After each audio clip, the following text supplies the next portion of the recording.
दिनै नोंथांमोननि सेराव मोनसे कारेन्ट एफेयार्सनि सायाव बुंनो होननानै बे भिडिअखौ लाबोदों। कारेन्ट एफेयार्सनि सोमोन्दै बेनिखायनो बुंनो नागिरदों जोंनि गोबां फरायसाफ्रा लाइमोनफ्रा कम्पिटिटिभ एग्जाम लिरबाय थायो बा लिरनो थाखाय प्रिपेरेसन खालामबाय थायो।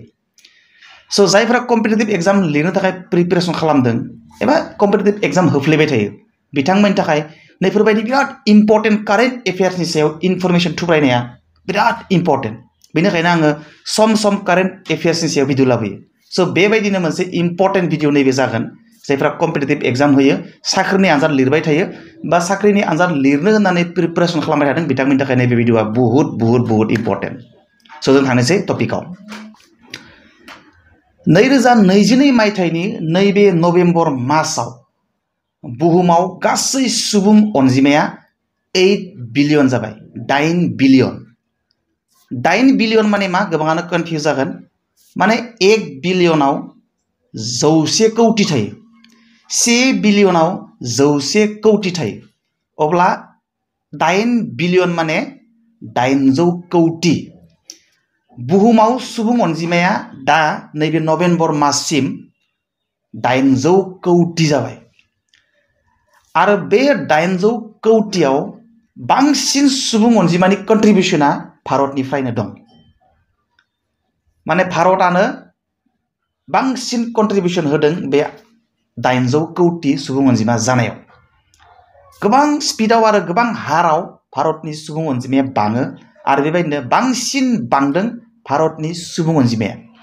आरो बे बांसिन बांनायनि जाहोनावनो माखासे कान्ट्रिफोर दङ बुहुमाव बिनि गेजेरावनो बांसिन बांदों, बांसिन हाराव बांदों भारतनि सुबुं अनजिमाया। आरो बांसिन बांनायनि हारनि कन्ट्रिबिउसन दङ बै 8 बिलियन सुबुं अनजिमायाव एबा 800 कौटि सुबुं अनजिमायाव। दाना मिथिनो गोनां बाथ्राया बेयाव नङा। मिथिनो गोनां बाथ्राया जाबाय नैबेसो। नैबे 2022 मायथाइनि सिगां बोसोराव 2021, 2020 माने उनथिंगालि आरो बुहुमनि बांसिन सुबुं अनजिमा थानाय कान्ट्रिया जाबाय चाइनामोन। दा नभेम्बर माससिमबो चाइनायानो दङ। दा भारतनि सुबुं अनजिमाया बेसेबां नोंथांमोना मिथिगोन ना मिथिया खिन्थु मिथिनांसिगोन दा आं बुंनायनिफ्राय। दा जोंनि भारतनि सुबुं अनजिमाया नैबे नभेम्बर माससिम 141 कौटि। 141 कौटि। बिनिफ्राय चाइनानिया 142 कौटि सुबुं अनजिमाया। दा बर्तमान माने चाइनायानो मस्ट पपुलास कान्ट्रि अफ द वर्ल्ड। नैबे नभेम्बर माससिम बुहुमनि बयनिख्रुइबो सुबुं अनजिमा थानाय हादोरा जाबाय चाइना आरो नैथिया जाबाय भारत। नाथाय नोंथांमोना मोनसे बाथ्राखौ गोसो होनांगोन बेयाव चाइना आरो भारत मोननैजों बिराद सुबुं अनजिमानि डिफारेन्स दंमोन। चाइनानि सुबुं अनजिमाया भारतनिख्रुइ गोबां बुरजामोन। नाथाय देग्लाय 2022 नुनो मोनबाय मा 2022 चाइनायानो मस्ट पपुलास कान्ट्रि अफ द वर्ल्ड किन्तु चाइना आरो भारतनि सुबुं अनजिमानि डिफारेन्सा नेवमानल' जाबाय आरोखि।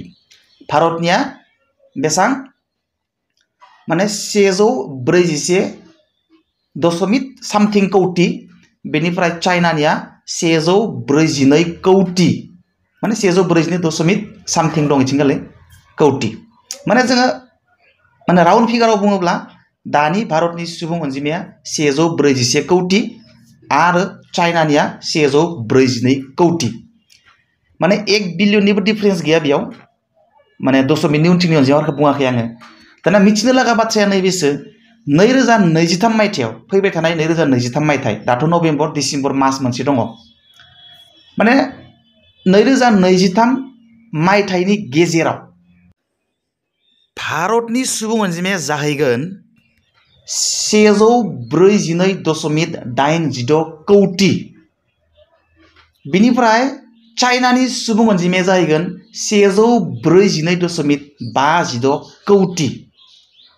माने भारतआ चाइनाखौ सारपास खालामसिगोन माने बारस'सिगोन। सारपास माने बारस'नाय, बारस'सिगोन 2023 मायथाइयाव।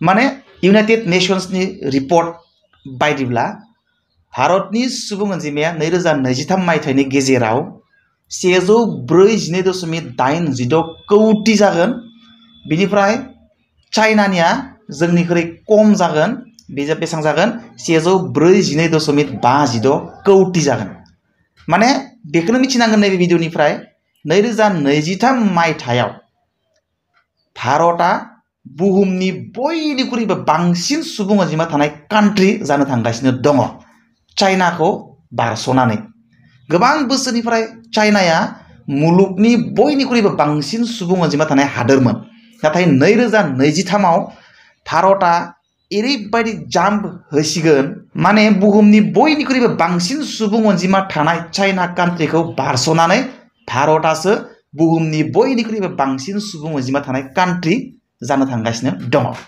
स मिथिनो लागा बाथ्रा नाथाय मोनसे बाथ्रा बेयाव मिथिबावनांगोन चाइनाया मोनसे प्रब्लेमाव गोलैदों चाइनानिया बोसोरफ्रोमबो माने सुबुं अनजिमा बांनायनि हारा खमायगासिनो दङ बोसोरफ्रोमबो खमायबोगासिनो माने सुबुं अनजिमाया एज ए हल बांदों नाथाय सुबुं अनजिमा बांनायनि हारा बिराद खमायबोगासिनो दङ आरोखि बिराद खमायबोगासिनो दङ ओरैबायदि खमायदों माने एकदम एमेजिं आरोखि किन्तु भारतनि सुबुं अनजिमा बांनायनि हारा बोसोरफ्रोमबो बारासो बारा जालांबाय थायो बुजि मोनदों जानांगोन नोंथांमोना थारमाने हमनानै ला देग्लाय बोसोराव 10% बांदों फैनाय बोसोराव 8% बांदों आरो नेक्स्ट बोसोराव 5% बांदों बेबायदि बांनायनि हारा खमिबोबाय थादों आरोखि चाइनानिया जायनि जाहोनाव माने चाइनायाव मोनसे प्रब्लेम जादों दा चाइनायाव वार्किं एज पपुलेशननि